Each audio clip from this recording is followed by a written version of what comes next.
Recovering normal is part of the gig, too, when you're a traveling yoga teacher.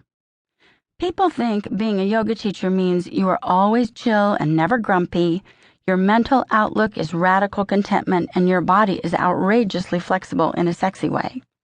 But that is not the case. Not for this yoga teacher, anyway. Well, actually, I am extremely flexible. That part is true. But the other parts come and go, depending on how much sleep I get, what I eat for breakfast, how much money I have in the bank, what's happening between me and my husband David, or how many time zones I crossed in the last 24 hours. Perhaps that sounds quite ordinary and distinctly non-yogic, but without all that normal stuff in my life, I wouldn't be a very good yoga teacher. How can I help others grow and transform if I haven't done it myself? Another thing that many people don't realize is that yoga teachers are not born as yoga teachers. We are not born standing on our hands or doing the splits, although I did all those things in my backyard when I was a kid and then just never stopped. Many American yoga teachers like me are regular people who have had the great fortune to be introduced to the path of yoga in our lifetime. For me, doing yoga is pure fun. I love twisting and bending, inverting and jumping on my yoga mat. I thrive on the hard work of standing on one leg while keeping my face soft and open. I find bending over and folding in half a delicious release.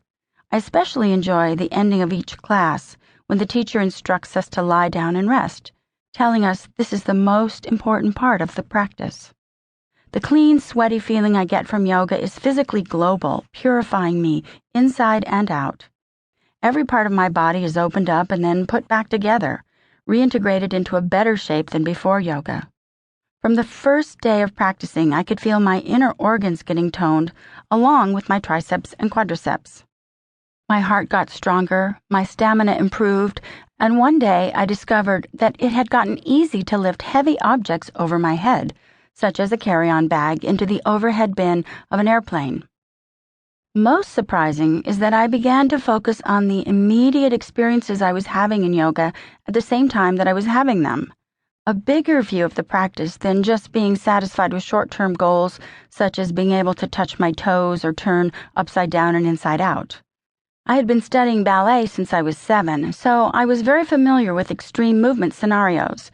What was different about yoga is that it isn't really about the external activity. It's about what's going on inside. It's not about what we do as much as how we do what we do. I began to understand that this is the part of yoga that really matters.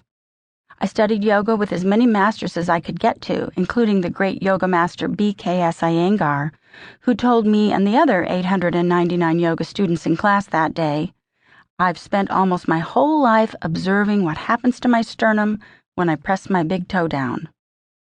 In other words, yoga is about more than moving the body.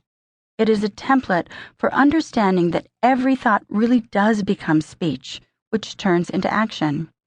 If the yogi practices with this awareness, she will also become curious and conscious about the results of her actions, making her a better wife, mother, friend, and businesswoman.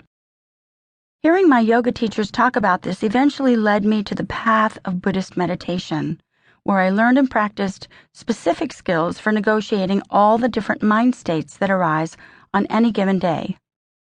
That doesn't mean I am always successful. It means I am working on it. In just the same way, I'm still working on becoming more adept at doing the yoga postures. I want my mind to be as flexible as my body, and my heart to be as open as my hip joints. And once you get flexible and strong, you can't stop the work. You have to keep practicing, with more refinement, more awareness, more skill, in order to maintain and grow your abilities and your understanding. I know all this and have made it my long-term goal, which in yoga means lifetimes, but like anyone else, I sometimes feel defeated by circumstances.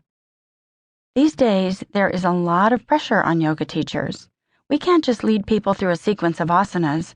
We are expected to always act positive, be smart, and to look, if not glamorous, at least extra good. For one thing, people take pictures of me all the time, usually when I'm bending over to adjust a student's yoga position and my butt is looming large, or when I'm exhausted and wearing my funkiest yoga clothes dragged from the bottom of the drawer, or when I'm giving